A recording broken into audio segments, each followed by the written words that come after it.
Well, good morning. I am Elder Leonard Washington, and I just thank God for giving me the opportunity to minister to you this morning. I thank the Apostle Wilton for allowing me to stand behind this pulpit this morning and minister to you. I don't take this lightly, and I believe I've got a message this morning from Holy Spirit that I'd like to share with you. This morning we want to talk about something that we're all very familiar with: work, job, business. We all are familiar with these things. So we're going to start off by just asking you just a few questions about work and about your performance and about business.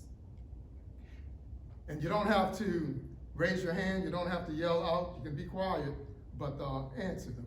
Have you ever been fired from a job? Have you ever quit a job? Have you ever searched the internet while you're on the job? You're on someone else's time, on company's time, but have you searched the internet? Have you played with your telephone while you're on business time? Another large area is, have you ever taken care of your own business while on another business time? Have you ever been evaluated for performance? And how did you do? See, we have to be about that company's business. If we're working for a company, then we have to be about that company's business, at least for the time that we're at that job site or office. We have to be about their time. And there lies the meaning and the name and the title for this message.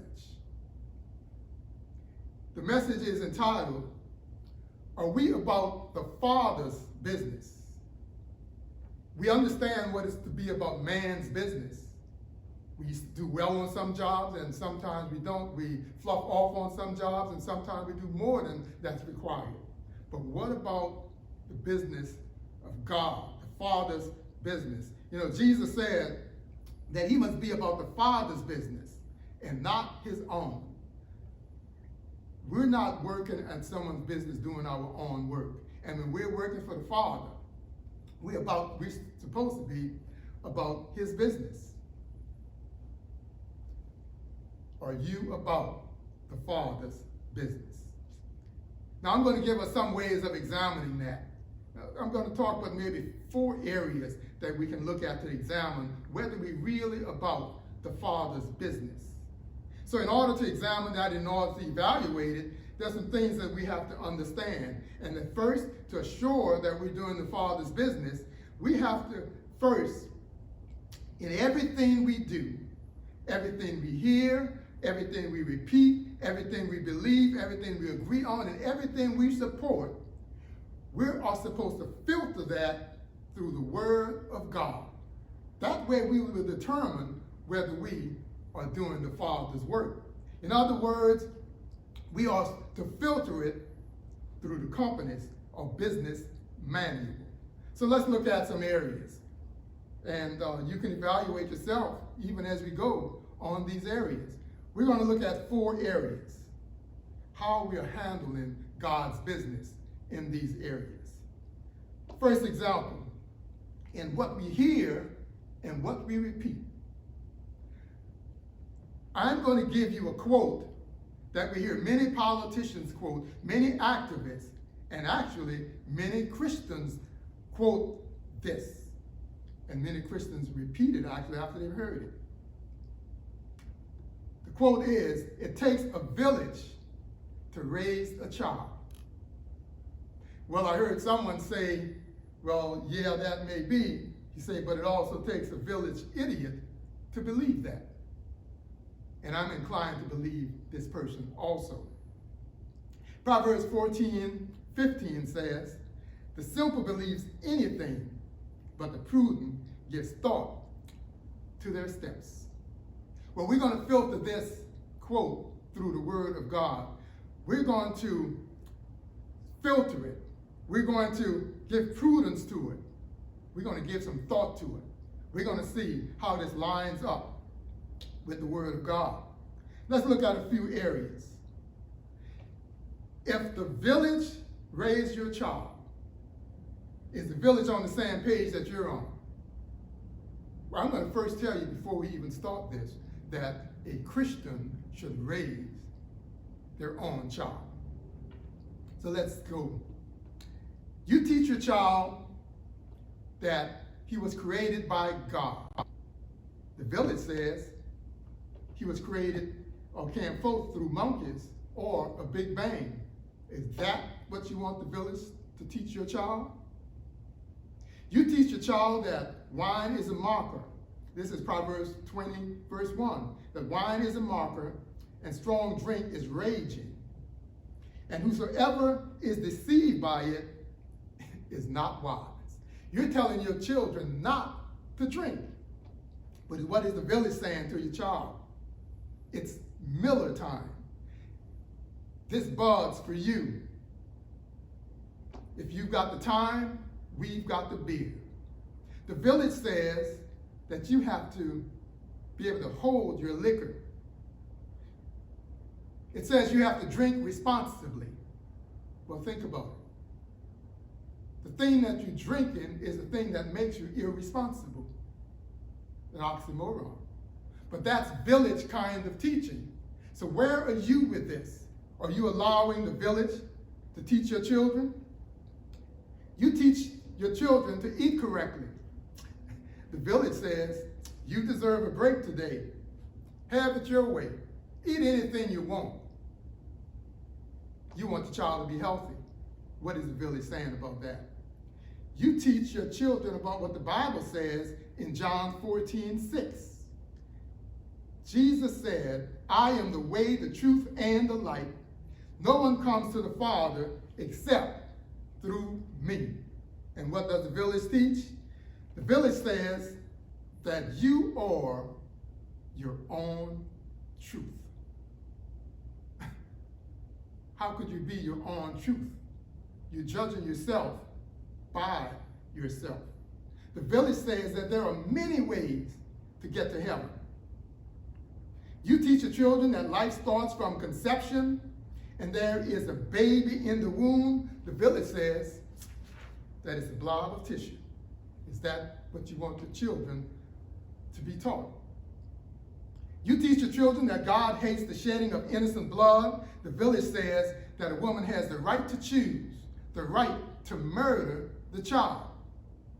You teach your children that marriage is between a man and a woman, and the village says that marriage is between any two people who love each other, whether it's a man and a man or a woman and a woman.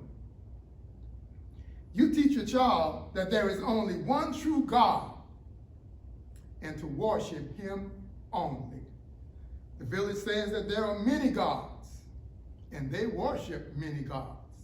You can see it right here in New Orleans with Bacchus and Endymion and Nyx and all of the other gods and goddesses that they worship. As a matter of fact, you find many Christians worshiping those same gods. Proverbs 22:6 says, train up the child in the way that he should go, and when he is old, he will not depart from it. God has already placed in their child who he's going to be. He's placed a gift already in that child, and it's up to you to know what that gift is and nourish it and develop it. The village will destroy that gift. Matter of fact, if you allow the village to raise your child, you will have an assortment of children, assorted all sorts of ways. Matter of fact, they would look like the village people. Is that what you want? That is not doing the business of God if you're allowing someone else who's ungodly to take care and to raise your child. Let's go to another area. Victims. Are we taking care of God's business in the area of victims? We say that we are victims because of slavery. We say we are victims because we are black. Well, that does not align with God's word. How could we be victims, Christians as victims, and still doing God's work? Doesn't line up. See, There's so many examples in God's word about men who were victimized but were not victims. Joseph was not a victim, sold into slavery, but became the second most powerful man in Egypt, only second to Pharaoh. He was not a victim. Daniel and the 3 Hebrew boys under Babylonian captivity did not look at themselves as victims. Jeremiah tried to be a victim. When God called upon him, he said, I'm just a boy. God said, don't say that you're a boy. He said, I knew you before you entered into the mother's womb, and before you came out, I ordained you to be a prophet. So don't just say that you're a boy. He tried to be a victim. Moses tried to be a victim and said, I cannot speak. Well, Moses was well educated. Gideon tried to be a victim. He said, I'm the least of my family. God says, you are a man of valor. Elisha tried to be a victim. When the prophets were being killed by the Israelites, and he's running for his life, and he tells God that they want to kill me. God says, he said he's the only one left. God says, I've got 7,000 who have not bowed their knee to Baal, nor have kissed his lips. You're not a victim. The impotent man at the pool of Bethesda, he also wanted to be a victim. When God says, when Jesus says, will thou be made whole? In other words, he asked him, do you want to get well? And the man says, I have no man to put me in the pool. He said, when the water is stirred. He said, even when I try to get there, someone else get there before me. Jesus didn't ask him that. He asked, did you want to be healed? And he tried to be a victim. Jesus would not allow him to be a victim. The man was healed. So let's not use that we are victims. How are we going to do God's work as looking at ourselves as victims? Let's go to one other area. What about our support and our agreement? What do we support and what do we agree on? Black Lives Matters. Now this is an important one because it's all throughout the United States we're hearing Black Lives Matters, and even in other countries we're hearing Black Lives Matters. But let's examine this one also, and I go back to the scripture in Proverbs 14:15. The simple believes anything, but the prudent gives thought to their steps. Let's give some thought to this. Let's think about this. Let's ask some questions. Who are they? And what do they believe? You can go to the website. I'm not going to go through a lot of information on this group because you can go to the website and you will find some things that you're not going to like. So if you're supporting this group, you might want to look at their website. They're Marxists. The originator of Marxism was Karl Marx. So if that is the founder, let's look at him. Karl Marx, an atheist, a communist, a socialist, a Satanist. Is that who we're following? Is that who we are in agreement with? Is that who we are supporting? No, we can't support that type of thing. 2 Corinthians 6:14 says, be not unequally yoked with unbelievers. For what fellowship have righteousness with unrighteousness? And what communion have light with darkness? We should not be yoked with this group. Do the research and you come to the same conclusion. Let's go to one other area. Church and politics. We often hear that the church should not be involved in politics. Well, how can it not be? Politics govern what goes on in the world, and we're not going to be a part of it. And Jesus said, go ye out into all of the nations and make disciples of all men. But we're not going to deal with politics. You know, maybe part of that is true, that maybe the church should not be involved in politics. That is, if you consider the church a building cannot be involved in politics, and a building cannot vote. But if you look at yourself as the church, if we individually are the church, then we have to be involved in the politics. Now, I'm not saying that we have to put our full faith in the politics. We put our faith in God, but there's still a responsibility that we have to do to make sure that we're getting godly people in office. There is so much line in the balance on getting godly people in office. We complain about the wicked. We complain about what politicians are doing, but have we voted in the correct, the politicians who's got the same beliefs that we have are standing? You think about it, we vote. But we vote pretty much like the world. The church votes pretty much like the world. We vote like our family members. We vote like our ethnic group. But there is much more than that. If that family member, if that ethnic group is not standing with God, then we need to be voting with God. We're supposed to be in the world, but not of the world. So why is it we in the world and we vote just like the world? God says he hates the shedding of innocent blood. And we believe that and we repeat that. But yet, year after year after year, we vote for those who support abortion. We vote for those who support murder, those who support the women's right to choose, those who support Planned Parenthood.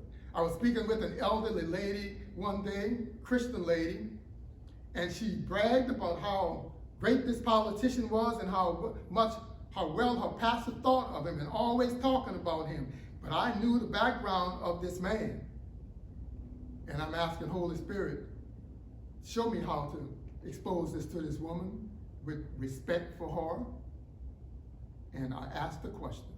I said, what is your position on abortion? And the lady went off. She says, it's a despicable thing, it's a hateful thing, it's a filthy thing. And I said, well, do you know that this man is pro-choice? And she said, what? She could not believe it. Why didn't her pastor tell her that? There are many politicians sitting in churches, and the pastors are not saying anything. They know who they are, they know their voting record against God, but will not say anything, not strong enough to say anything. God says that homosexuality is a sin. He said that he created man and woman. Yet, we as Christians vote for politicians who support homosexuality, who support same-sex marriage and every other homosexual act. God says that I will bless those that bless Israel and curse those that curse Israel, but yet we vote for those who would try to curse Israel, those that would hate Israel. We're voting against God. God says that if you don't work, you don't eat.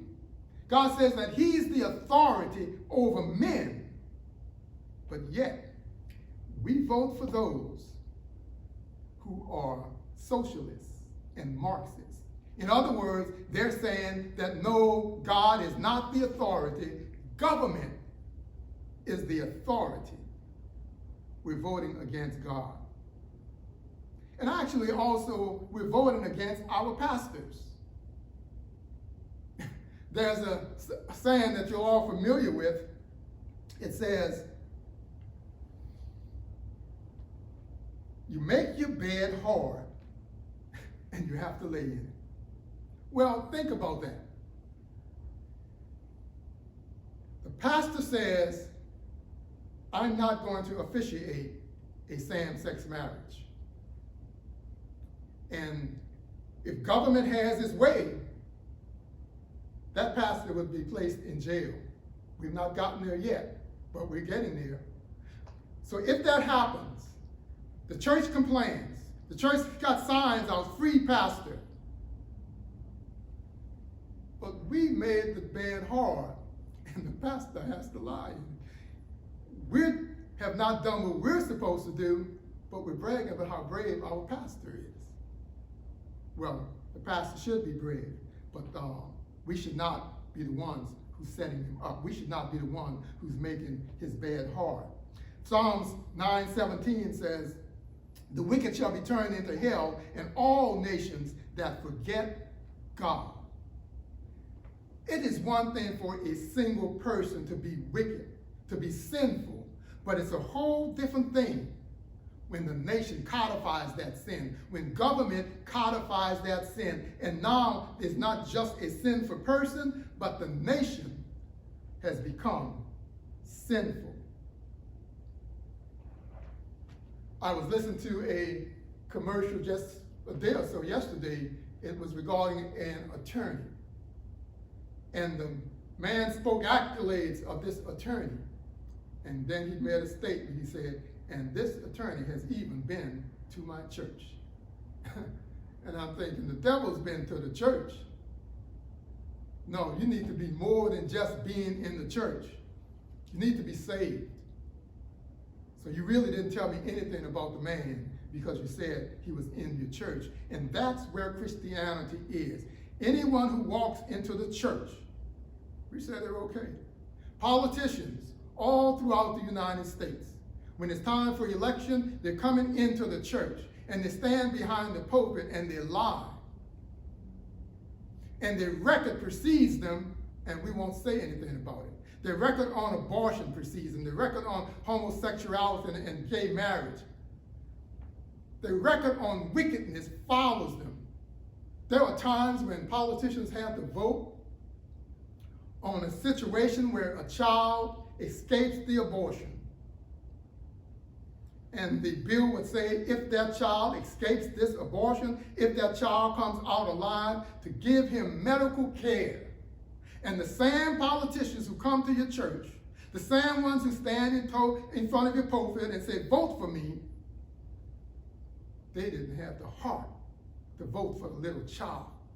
They said, kill him. These are wicked, wicked people. And I'm not saying that all politicians are wicked, but we have to sort that out ourselves, which ones are wicked and which ones are not. If we're going to be about God's work, if we're going to be about his business, then we can't be about our own business. Our own business cannot come first. We can't just say things. We have to filter it through the word of God. We can't just support ungodly things, things that are not aligning with God. We can't support it. We can't handle God's business any type of way. We can't do our own business on God's time. We can't quit, and we can't be lax on God's time. What if God evaluated you on your performance? What would he say? What mark would you get? Think about it yourself. Take a couple seconds and ask yourself, because you already know. If I am going to be evaluated by a company, I can tell you what, I already know the adverse things that they're going to tell me, and I know the things that I do well. You know the things that you do well. I asked you the question this morning, what about the things that you don't do well? What about the areas that you don't represent God, that you're not representing his business, that you're issuing your own business card, not his? We have to be about God's business. And I pray that you all have received this message, because it's a practical one. It's the way we use what we hear in church. That we're not just churching, that we're just not playing a game in church, that we're just not singing and going home, that we're not just coming here on a Sunday and leaving and going back and doing all of this wicked stuff that the world does. We have to be different, and we have to be found standing. If you are afraid, ask God to give you courage, because it's coming to a point where you're going to have to choose where you stand and what business you're in. Amen. I pray that you've received this message, and I pray that when your evaluation comes, that you would receive a good grade.